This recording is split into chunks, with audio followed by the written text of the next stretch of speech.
Welcome to Fit for Life, a podcast series devoted to helping you find the motivation, inspiration, and determination you need to achieve and exceed all of your fitness goals. Hi guys, I'm JT from MyFitMoto. I'll be your host for this episode. I'm a nationally certified personal trainer with over 25 years of fitness experience. And I'm going to use all my years of experience and everything I've learned during my fitness journey to help you achieve your fitness goals. You know, one of the first questions I ask at my health and fitness seminars is, how many people in this room have made plans for their financial future?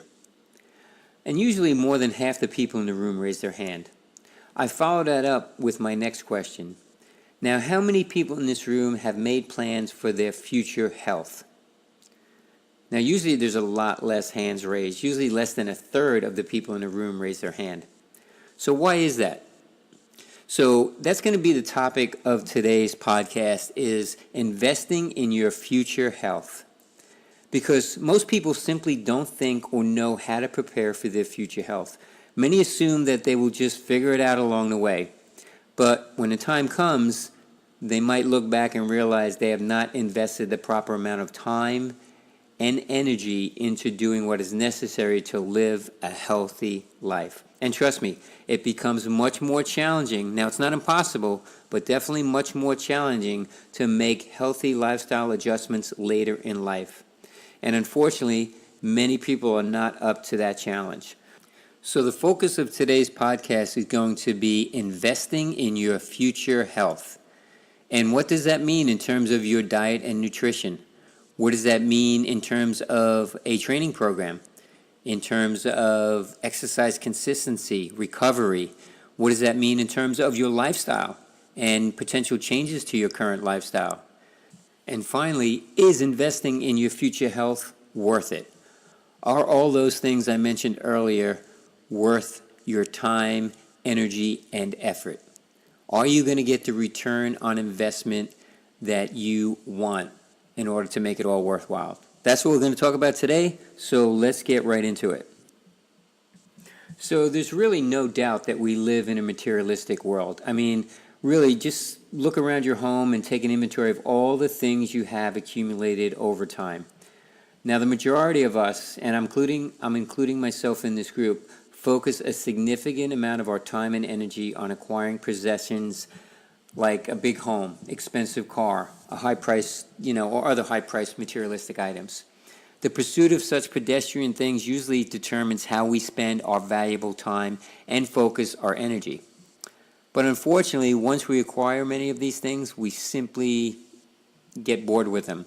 And we soon realize these possessions don't guarantee good health, a longer life, or happiness.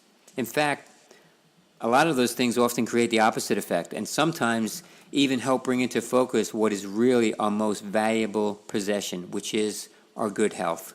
Because the fact is, without good health, all of our material possessions become less important and relevant. And if you've ever had someone who suffered an illness or has become sick, or if that's happened to you personally, you know what I'm talking about. Because when you don't have your health, everything else becomes irrelevant. It's really not important, right? And Americans in particular, I mean, we're a hard-working society. We typically live to work. We don't work to live. So therefore, we have very little issue with working 10 to 14-hour days. So we toil day after day, week after week, month after month, and year after year to achieve our primary financial objectives. And for some, it's the sole purpose in life, right? But many of us, especially Americans, focus far less time and energies towards the pursuit of something even more valuable, and that is our good health. Yes, we occasionally get the urge to run a few laps, do a few sit-ups, or, bang a few weights around, but not with the same level of focus, determination, and commitment with which we pursue our financial goals. So why is that? Why? Why do we put so much emphasis on our financial well-being and the pursuit of materialistic things? Well, mainly it's because many people simply don't see or understand the long-term value of maintaining a long-term fitness program. I think, you don't look necessarily when you're younger. You're not looking 10, 15, 20, 25 years down the road.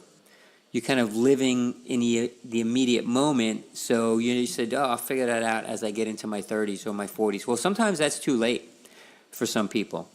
Some people become pre-diabetic or they develop other health issues, heart issues, whatever it may be, and then they're trying to catch up. And sometimes the challenge to do it at that point in your life is a real struggle for many people, and many people don't succeed at it. And I've told you the numbers. A lot of people who start fitness programs do not succeed. Over 70% of them don't. So I think people fail to realize or appreciate the real value of good health and the freedom it can offer you. Yes, there's financial freedom, but there's also freedom you achieve by attaining and maintaining good health. And a lot of times, like I said, people don't realize that until it's taken away due to an injury or illness. So just imagine being able to do in your 50s, 60s, and 70s many of the things you enjoy at an early age. You can continue to eat the food you enjoy without guilt, improve your confidence, your self-esteem, and enhance your mental health, which is another huge benefit of fitness that people don't put as much emphasis on. The ability to free your mind and relieve stress is a huge, huge benefit of a fitness program. You'll sleep better. You'll enjoy a better sex life, another big bonus. You'll feel energized and ready to conquer any challenge life brings your way. Now that, to me, that's freedom. And it's really all within your grasp. You control that. But it requires a real understanding on how to achieve it and, more importantly, how to maintain it. How to maintain that healthy lifestyle. One that includes a consistent, long-term exercise routine. Because like I said, true fitness is not about 6 months, 8 months, even a year or two. True fitness is about a long-term commitment to a healthy lifestyle and the ability to maintain that. Because to me, a healthy lifestyle can truly enrich your quality of life. Fitness, exercise, and proper nutrition combined can improve longevity and your overall mental wellness. That's a fact, folks. That is a proven fact. So that investment that you're making will pay for itself. Now, a lot of you will say, well, I know all that. I know exercise is beneficial, but I don't have the time to spend hours in the gym each week. Well, you know what I say to that? Think of all the hours you spend doing other things that don't guarantee you the return on investment that exercise will.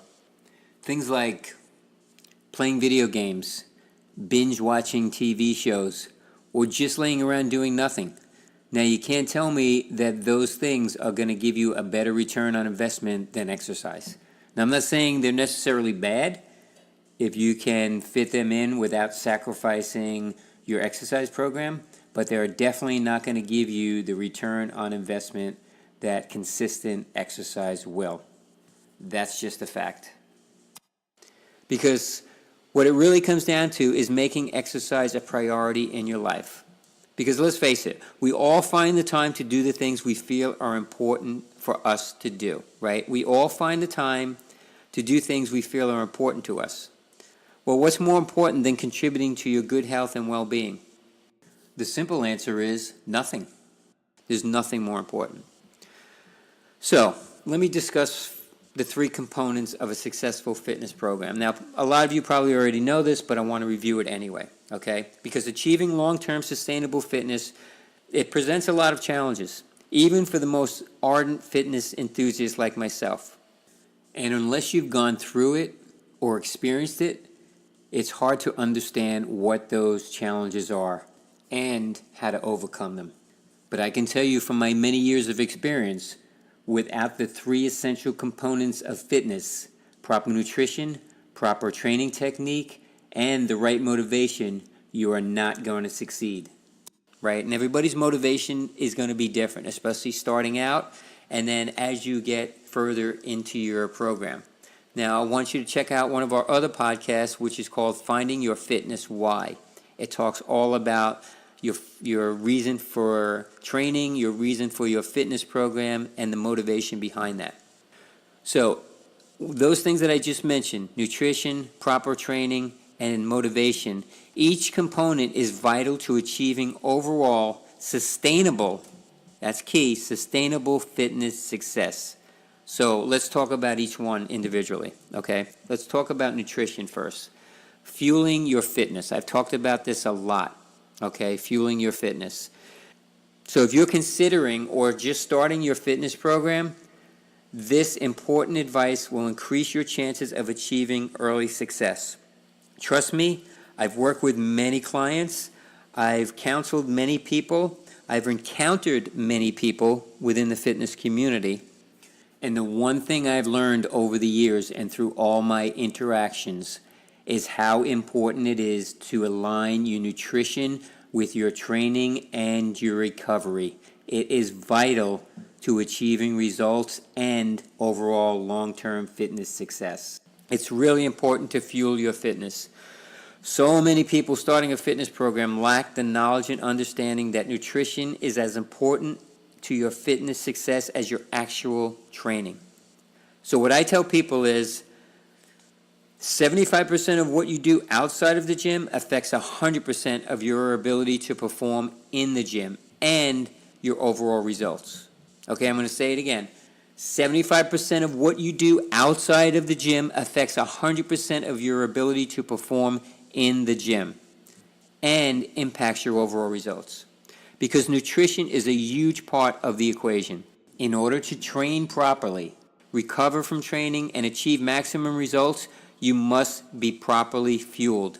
And you must be doing the right things outside of the gym.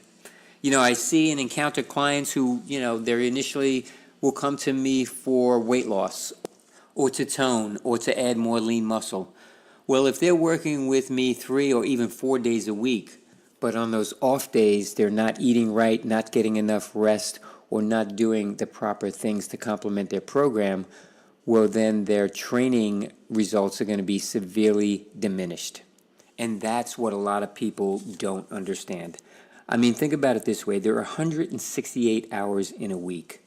Now, if you get 8 hours sleep a night, which is great, that's 56 hours of sleep. So you're left with 112 waking hours.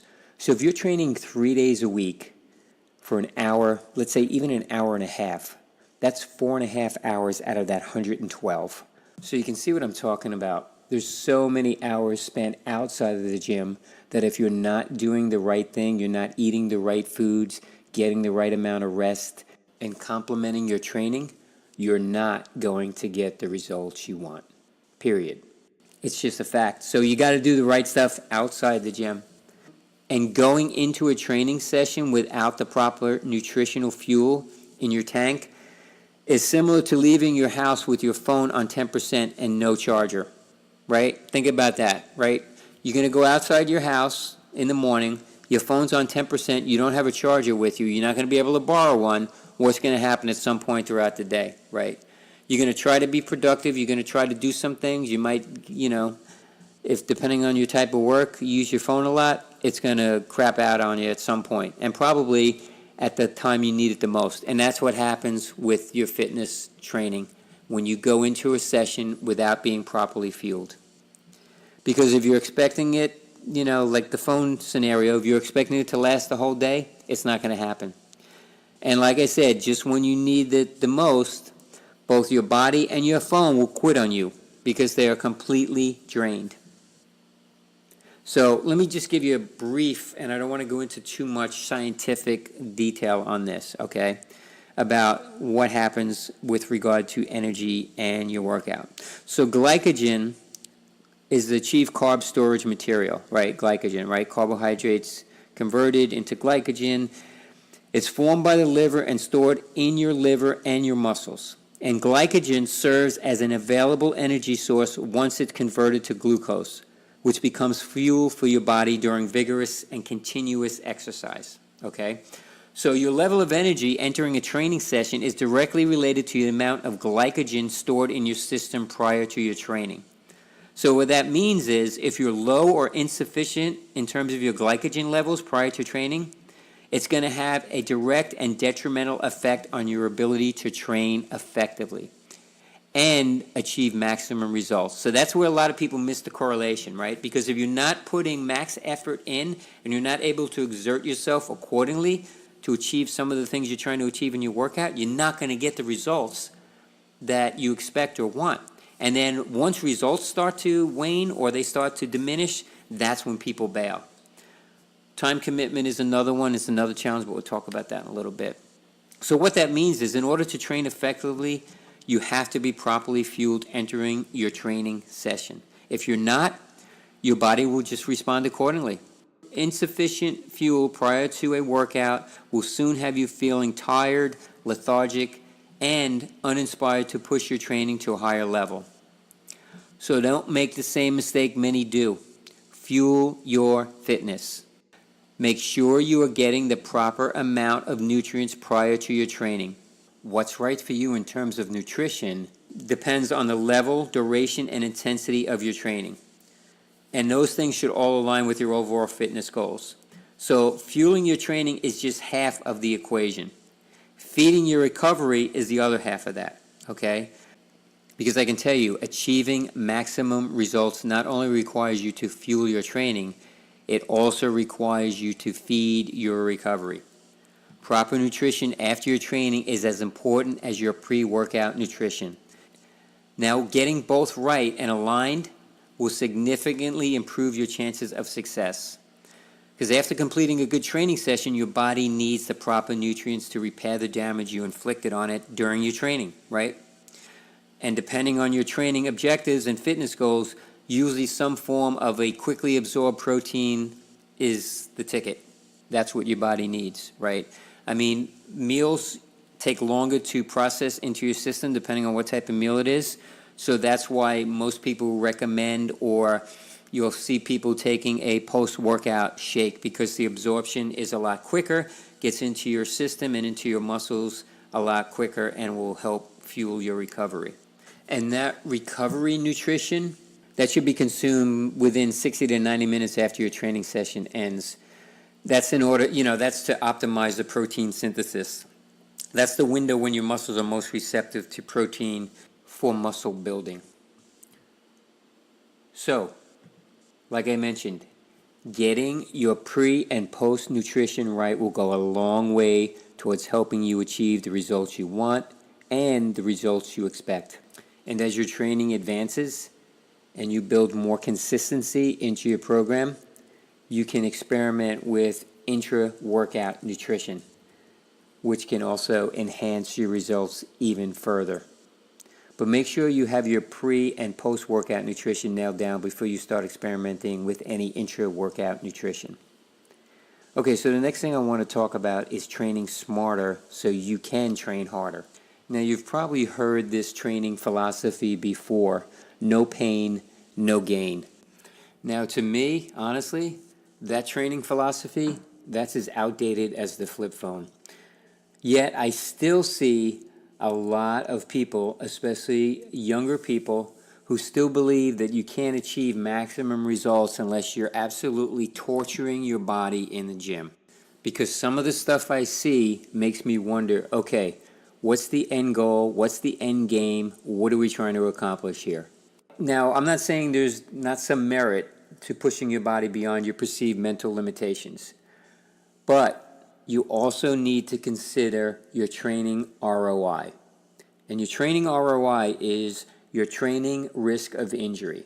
Like I said, I encounter a lot of people who put themselves at unnecessary risk and the potential risk of their entire program by doing things that they really shouldn't be doing. For example, I see a lot of people trying to push, pull, lift, move a lot of heavy weight. And I think to myself, okay, what's the end goal here? What are they really trying to accomplish? Now, like I said, we all have personal goals we want to set and personal achievements we want to accomplish, but you have to balance that with the potential risk of injury. Because even if you're younger, if you get an injury that's going to sideline you for 3 to 4 weeks, what is that going to do for your program? Now, that's somebody who's younger and has a quicker recovery time. Somebody older, let's say in their 40s or even maybe in their 50s, now you have to consider, okay, if I get injured, I'm not going to be out for weeks. I may be out for months or even longer. And now what does that do to your program? So that's something I constantly balance with my clients, and I balance in my own personal fitness training, is what is my training ROI? What is my training risk of injury? And what am I trying to accomplish?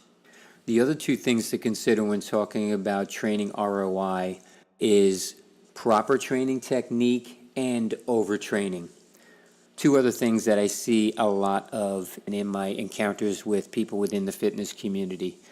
Proper training technique is really important, and it's probably an underrated component of overall fitness, because I've seen a lot of people put themselves at risk doing exercises incorrectly by using improper training methods or techniques. So it's really important to understand how to do the exercise, how to do it efficiently so that you can avoid injury or minimize the risk of injury. I mean, there's always an intrinsic risk of injury when you're training with weights or you're lifting, bending, or whatever it may be. There's always a potential for some type of injury that just comes with the territory.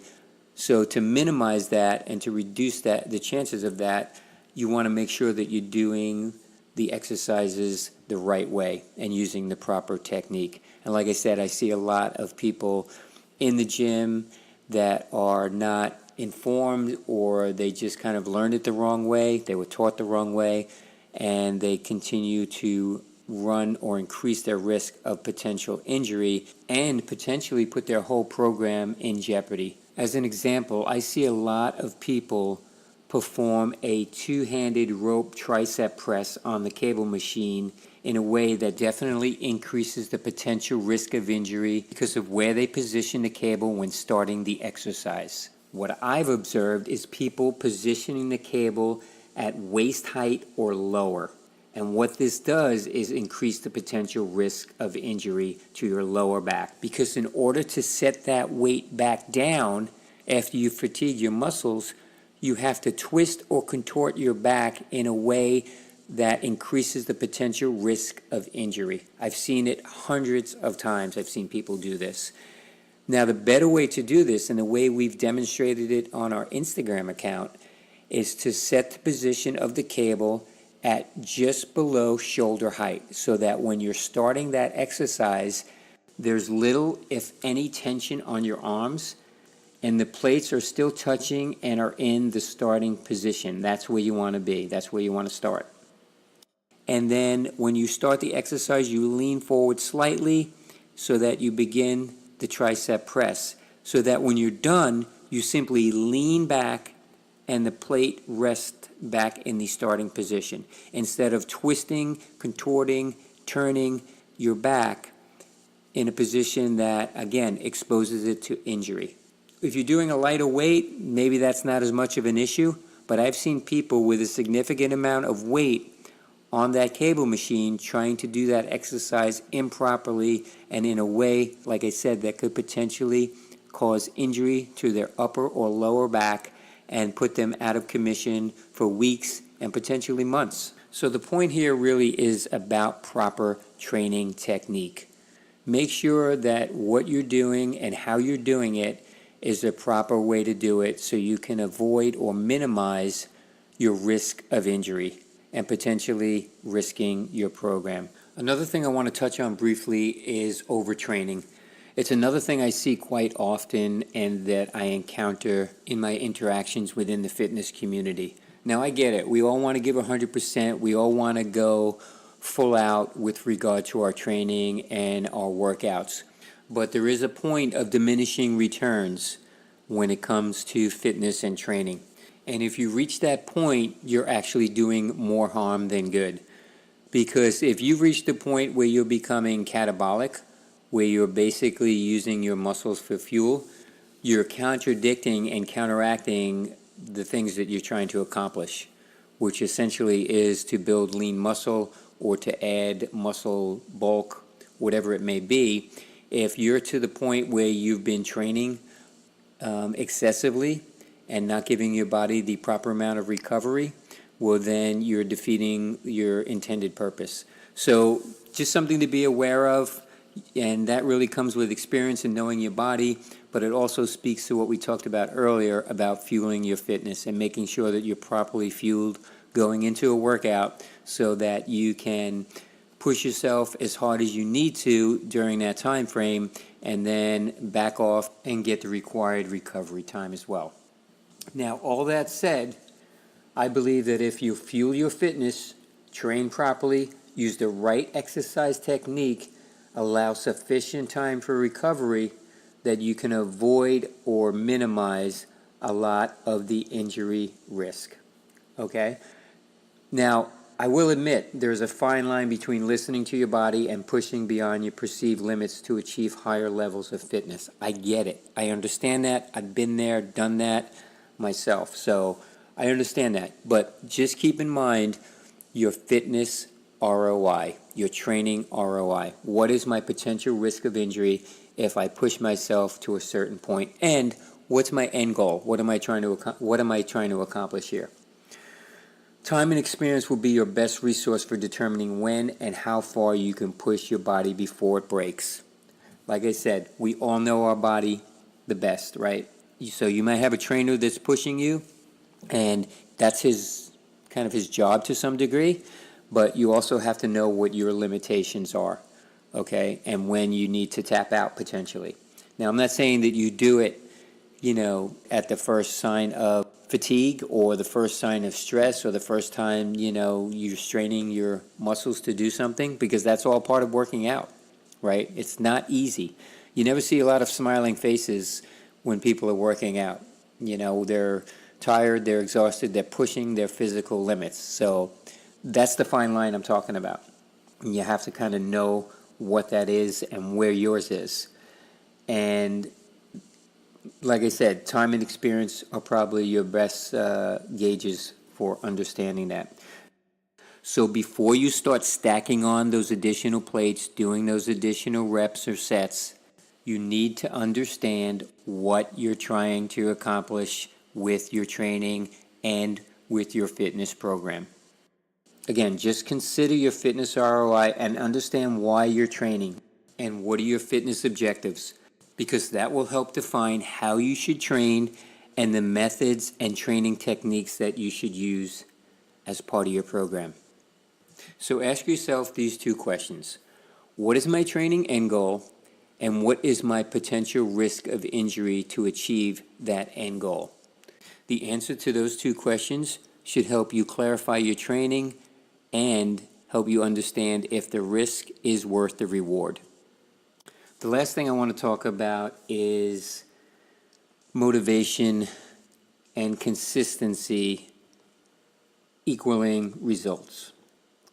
So motivation, right? So what drives us to achieve fitness success? Now, if you recall at the beginning of this podcast, I discussed motivation in terms of financial success and security. Like I said, our society desires to achieve financial success because that's rooted in an unspoken desire to attract others, right? Wealth, power, and the accumulation of material items is thought to make us more desirable, right? At least that's the general consensus. However, those attractions never really stand the test of time, and eventually we are judged and valued for the person we are. So how does that all relate to fitness motivation? Well, when you first start your fitness journey, you might be motivated by a desire to impress and attract others, right? I mentioned in one of my other podcasts about finding your fitness why. One of my early motivations for fitness was not only to increase my performance in sports, but also to attract females. I mean, I was in my 20s, and that was, a great side benefit of working out, staying in great shape, and being fit. It was attracting the ladies. So that could be a part of why a lot of you are starting a fitness journey. to get in better shape, to meet somebody. Maybe you've gone through relationships, or you're at the point where you're single and you want to, improve your look and appearance, and that's fine. There's nothing, absolutely nothing wrong with that. But eventually, that motivation fades, and you're left with a decision to continue your journey for one person, and one person only. And that person is you.